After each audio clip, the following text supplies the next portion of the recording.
Hello and welcome. We're talking now about maintenance and how it's calculated. It's one of the most worrying things sometimes to people, whether you're the partner, usually the woman but not always, who is receiving the maintenance to bring up their children and is worried about if after divorce she's going to be able to get enough, or the man who's worried. Again, sometimes it's the other way around, but the richer party is often the man who's worried that it's going to completely destroy his lifestyle and um, ability to live if he's going to have to be paying huge amounts of maintenance. And sometimes you hear horror stories about grossly too low amounts and grossly too high amounts.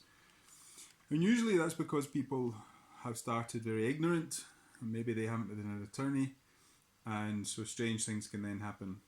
But this is so what I'm going to tell you now is how you work out maintenance, and then I'm going to tell you what else I'm going to tell you in the course about maintenance and how that all works, because there's a lot of money at stake here, and to invest in a course like this to put you in a much more powerful position is something that it's well worth doing.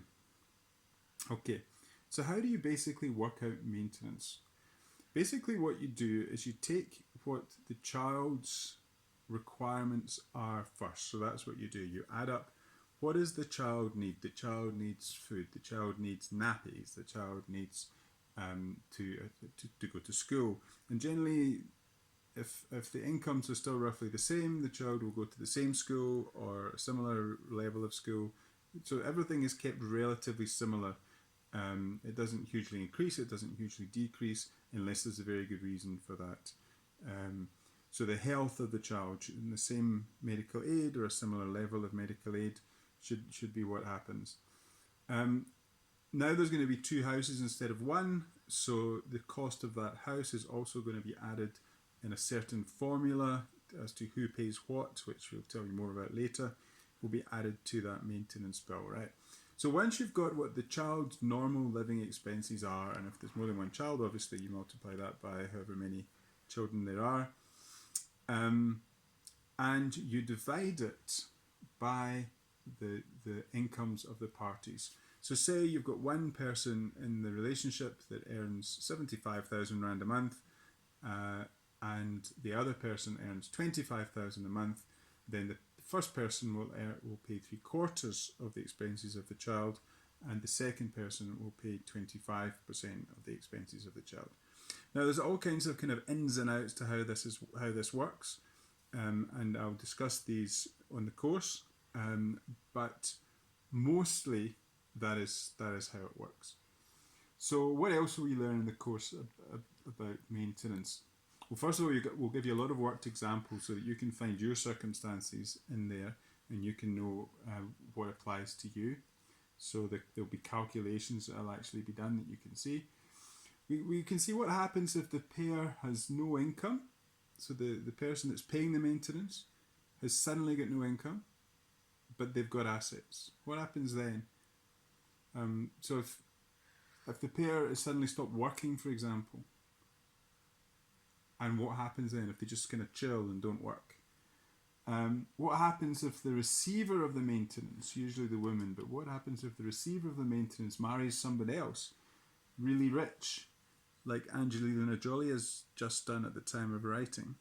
Although Angelina Jolie, I think, is not particularly poor herself, unless she's very good at spending money. And then what happens if the receiver hasn't worked for a while they were married and isn't really inclined to work, would rather just chill for a while? What happens then? What happens with that kind of maintenance? And then how do they determine what income is? A lot of people have got their own businesses and it's not very clear what is income. It's not the same as getting a salary. And why the way that they determine maintenance is a reason to settle with your spouse. A lot of times people fight, they use up a lot of money fighting, which they really didn't need to use. And that doing this course is going to show you a lot of ways to persuade your spouse, your ex-spouse, to be that however much you might hate each other, it's better not to fight at all. And we can talk about that in the course. and also how to easily get another 100 examples of maintenance applications and the judgments that were given if you would like to really go into this in depth. So if you're watching this video because you've already subscribed to the course, then you're going to already get all that information in the videos that follow this one. But if you haven't subscribed yet, you can subscribe now by hitting the blue Getting Started button if you're on that page, or otherwise to click the link and get to that page and press the button to pay your subscription and get through to a lot of valuable resources that will return to you as an investment, I'm sure, much more than what you're spending for this course. I don't think you can get this information on Google because, first of all, a lot of the stuff you get on Google is wrong, and secondly, it's not going to give you the strategic value. It's not going to tell you how it all works in practice in a way that this course is going to do. So don't try and skimp.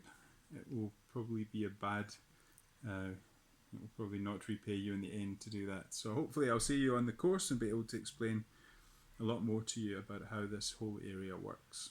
Thank you.